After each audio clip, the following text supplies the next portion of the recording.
All right, guys, getting back into our talks about line quality and line variety. This is a perfect example of a drawing with line variety and good line quality differences, and one that doesn't quite have so much of that going on. So this I would call a structural drawing. We've got it mapped out and laid out the way we want it, but this has that polished, pretty sort of look where it feels like a more finished line drawing. So it's nice to see both of those together.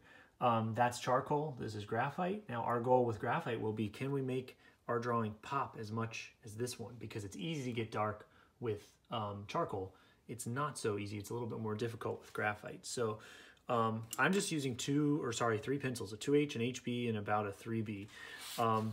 I would encourage you to try a broader range for sure, because the lighter you go, a 3H or a 4H pencil, the lighter a line you'll get, and then if you get into a 6B, you can get really, really dark. But this just goes to show you that even with a minimal range, a few pencils, you can do a lot. Real quick, just a general or a thought about this. So I've already sketched out the line drawing, and we've talked all about proportion, so just to save time. But when you sketch out your version of this brush and you're doing your drawing along with me at home, looking at the photo, keep in mind there's a lot of perspective going on here. So the angle of the bristles of the brush down to the metal right here and then into the handle, those lines are all, the angles are gradually changing. So keep that in mind, because I noticed that when I was making the drawing, and that helped a lot. And if you kind of zoom in on this side, which I should anyway, you can kind of see where I have those lines drawn out to help me make more sense of it all. Okay, this is an interesting one because you've got three materials. You've got metal with hard edges and a little bit of reflection, but you don't see too much reflection. Wood, which has a little bit of a, it's not very finished or sanded wood, so it's kind of rough in some spots. And then a really rough texture of the bristles of the brush, because this is an old beat up brush. So that's kind of fun because you get to play around a lot more with textural differences, where over on our other side, we were dealing with all glass. So I'm going to start actually with the HB. I just find that, now that's a medium and middle of the road pencil, but I find that with a little bit of control and not pressing too hard, I can get a lot of different changes with this. So one thing I noticed when I was looking at this, when I took the photo and when I was starting to draw the line drawing, I like to look at first, where's the biggest contrast, the biggest shadows going on. And this is a pretty flat object, but as it turns a corner right in here and on this edge of the handle, I see a lot of dark in the photo. So where I see that shadow, I'm going to go ahead and start darkening up my line. Now, I should mention this. This is my line where the brush is actually going to touch the table, and I'm going to darken that up just a little bit to make it more clear. So already that looks a little more clear for you. But there's a second line up here where the shadow begins, because it's starting to turn in space. And actually, there might even be more lines than that. So this line, I'm going to go ahead and make really light. I'm going to erase just a little bit. That second line, that's just where the wood is starting to bend in space. So I'm going to go ahead and lighten that up just a little bit. Okay, and that comes around super, super light. Try not to make it all even exactly the same. Now in between the very bottom line, and notice I'm using that pencil grip. I've got more control on the pencil already because we're into like detail mode right off the bat. Across that edge, there's kind of a bend. It's a rounded form. So I'm going to find one more line, and I haven't drawn this in, so I'm going to wing it a little bit. But somewhere right around here is actually where I notice for myself in the picture that we get the object actually casting a shadow. So I'll show you what I mean in a second. And that comes around, and it kind of just merges with the bottom out here. Now, so what I mean by that is, I know that's getting confusing because I drew three lines, so I'm just going to very lightly hatch in the littlest bit of dark just so you can see what I mean. That's the spot where if we were shading, we would actually see a lot more shadow falling across the bottom of that handle. So that's why I wanted to show you that kind of. It's a weird spot on the drawing, or sorry, in the photo, but take a look at that closely and see if you agree. Now what I'm going to start to do is where that handle touches the bottom of our, or I guess the top of our table, where handle and table meet, I'm going to really go darker because that's where the deep, deep shadows are back here. And it's the outer edge of the form, so I feel like that's a good spot to go dark. And I'm finding I have certain limitations just with the HB pencil. I can't really get as dark as I might like. So I'm going to go over here with the 3B and just even push that darker. Because remember, this is one of the darker things I was saying in the whole my whole picture. So I'm just going to go ahead and go for it pretty early on. Now you don't want to do that everywhere, but this is a spot that we already said we know is really dark in the end. Okay, trying to keep that really clean too. So any choppiness, try to cut back on that. I just got a little choppy, so I'm going to erase and kind of clean it up as best I can. Perfect. So you've got this clean kind of manufactured edge. That's what we want on the wooden part. Now, like I said, there are spots. I'm going to zoom in even more if I can, just for a minute, because there are spots, say on this top line, where I notice it in the photo. If you were to zoom in on the photo a bunch, where it's actually kind of a rough wood texture, and I kind of think that's cool. So I just erased it, and what I'm doing is I'm zigzagging my line very slightly, the tiniest little bumps and grooves. I don't know if you've ever felt rough wood with your hand. You know, you'll get splinters sometimes, but I think that's a cool moment where you might as well try to showcase that there's a little bit of texture going on there. Why not? This is a cool spot, this opening, like there's a hole in the brush where you could like hang it on a hanger or a nail on the wall. And so I'm gonna go ahead and accentuate that a little bit. It's really dark right here because there's shadow down in this area. As I come up toward the top, I'm gonna lighten up, and it has that same sort of rough feel to it. So I'm making some choppy lines there. And then showing a little bit of a groove so that it has some depth. Beautiful. Okay, I'm gonna zoom back out just a bit so we can see more of the big picture. Okay, I'm gonna go back to the HB pencil. As I wrap around the handle, I'm still using the HB, which is a medium, but I'm gonna lighten up the pressure. I'm not pushing nearly as hard as I was down toward the bottom.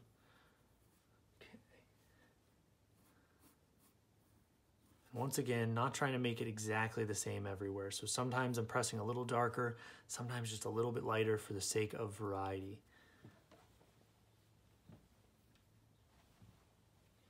It's a little bit of shadow over here, so I'm going to showcase that a little bit more.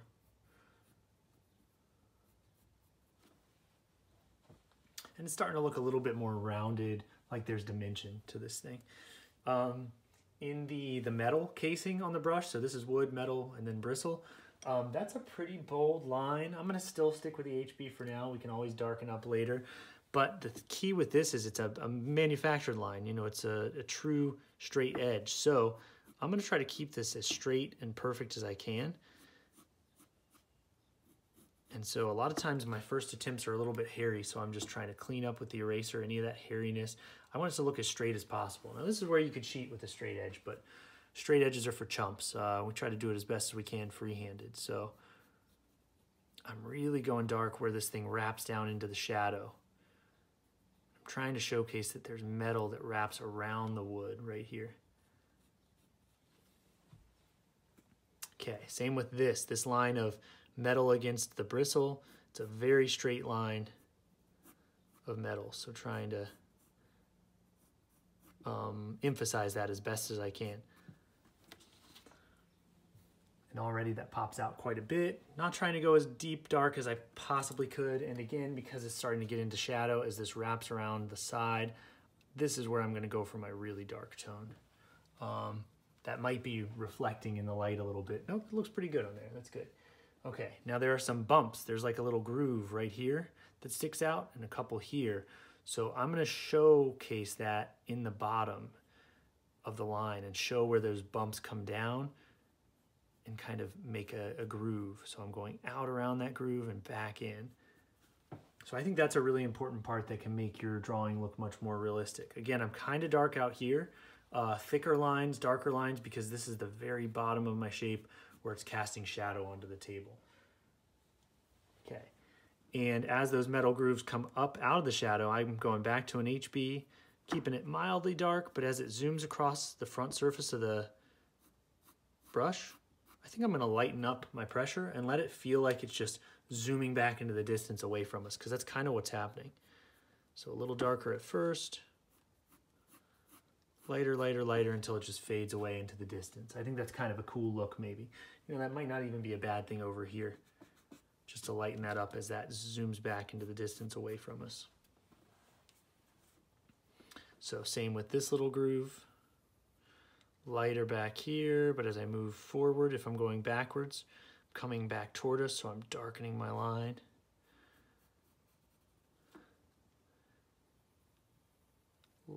light pressure, deeper, darker, pushing harder as I come forward. And that starts to give us a little sense of space, I feel like. It makes it more interesting for sure. Curves out and around the edge, out and around.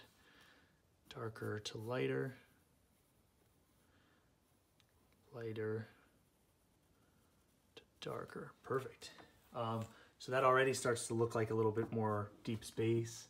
I'm going to bring out this back edge just a little bit. Still trying to make it look like you can see the bumps, the ridges of that metal piece a little bit. Beautiful. Okay. So let's see. A couple other things as I'm looking at my photo. So some details that people sometimes glance over, but I think can be really unique are, if you look close to that brush, there are spots of white paint on it. So like say on the handle, it can be nice to showcase a very organic type of a shape, which it is. You know, it's not perfect like the edge of the handle is. And show maybe where there's some paint kind of blobbed on there. And try to get specific with it, you know, try to make it look like the blob of paint you're seeing. But sometimes something like that can really be a nice way to break up a big shape and also show some detail. So I see a big blob there, maybe you see a small blob somewhere else, right around here. The other thing I noticed is there's actually some numbering on this. It says 7,500. It must be the series of brush it is or something like that. So you could always sketch out things like labels. You know, if it's a wine bottle, you could show us that label. You know, who knows? It could be all kinds of things. Okay, so that's going to help to start to show us some detail too. But think about those interior features. You know, what's going on in the actual, you know, on top of the surface and not just on the outside edges. And then that's really going to be true when we get into the bristles. So the bristles themselves are kind of cool because they're so much more organic than either of these two shapes.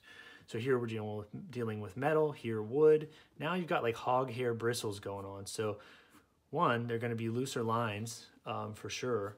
And you're going to get some like, I guess what I'd call like flyaway lines too. So think about when, you know, your hair gets a little messy. I'm going to start to showcase that there's some lines that come out of the borders a little bit of this thing. So I kind of have a loose line for where I know the ends of the brush should be. But I don't want to fit in that perfectly because it's a messy old beat up brush. So I'm going to let some of these hairs fly out and basically give this thing a really jagged looking edge, but a jagged edge that still fits into perspective in the right way. So I'm going to get some lines that fly up. Here, let me zoom in on this just a little bit. And I'm trying not to make too much of a pattern because in real life it doesn't look too patterny. So every once in a while you'll get one that flies up much longer than another. But again, trying to keep it kind of inconsistent. Don't want it to look all too similar. And there's no way to get this perfect to real life. But random is important. We can't, if you try to find too much of a pattern to it, it'll look kind of fake. It won't quite look as realistic. So that's one spot where I'm definitely going to showcase that there are some bristles. Now, you don't want this pattern everywhere, but as our hairs come out of the metal, there are going to be spots where we can start to see kind of lines of the bristles.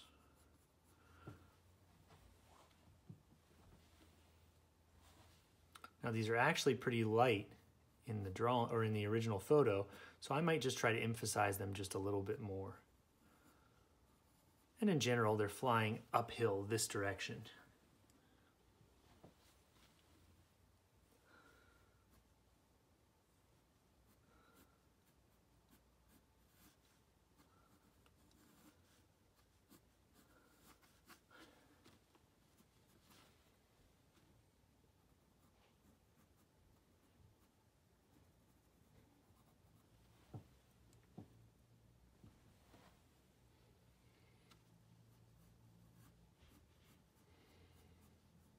Sometimes I make those lines of the bristles a little bit shorter. These are almost like little, think of these as gaps between individual hairs. So you don't want to draw each and every hair. That would be crazy and it would take way too much time. But these are where sometimes you'll see little bits of shadow and you kind of see those randomly scattered everywhere. So randomness is very important. Sometimes I'm going a little bit harder with my pencil, pushing harder, so that I get a deeper groove, like it feels like a deeper channel between some of those bristles, like this one. Sometimes really, really light. Sometimes they're kind of longer, and sometimes much shorter. That's really important for, again, that kind of idea of randomness. And it's actually way harder than you think to give something the appearance of randomness. But always trying to follow in that direction for the general flow of the hairs of the bristles. Cool, I think that's enough. If I do too much more, I feel like I'm just gonna mess this thing up. So now that I've got those in there, I've already noticed a couple things I might wanna do just to pop this out a little more. Once again, the shadow is heavier down here, so I'm gonna really amp up the bottom of everything. The bristles, maybe give it one more flyaway down here because I think that'd be cool. So the bristles are darker. I'm gonna make the metal piece pop even more, and now I'm like making these double thick. I'm making these lines way thicker than anything else in my drawing. So I'm kind of having to go 2 or 3 times over just to make it pop a little bit more heavily. And let's see, I'm gonna do a little bit of that down here too.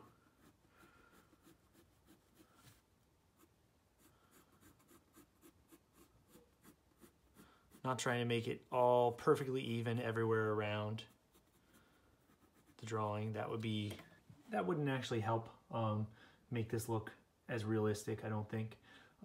Make it look a little too coloring book.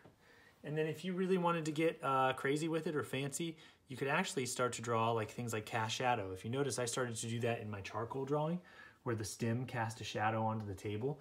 Now we're not actually shading that shadow, but it's kind of nice to show that there's a line of shadow that falls on the table. And I'm making it just a little wobbly here and there because it's shadow that falls on like a blanket or a fabric.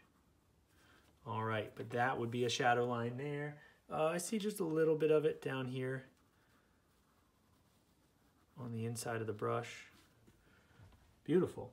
But something like that starts to get way more specific, and hopefully you can see that evolution take place from earlier on to later. And if you notice from a distance, this paintbrush still feels a little more delicate and light than the wine glass, but notice that it almost, stands out as much as this one. So it can be done with those pencils. You just have to really be aggressive, go to the 3B, 4B, and really put some pressure on there to get those deep dark lines.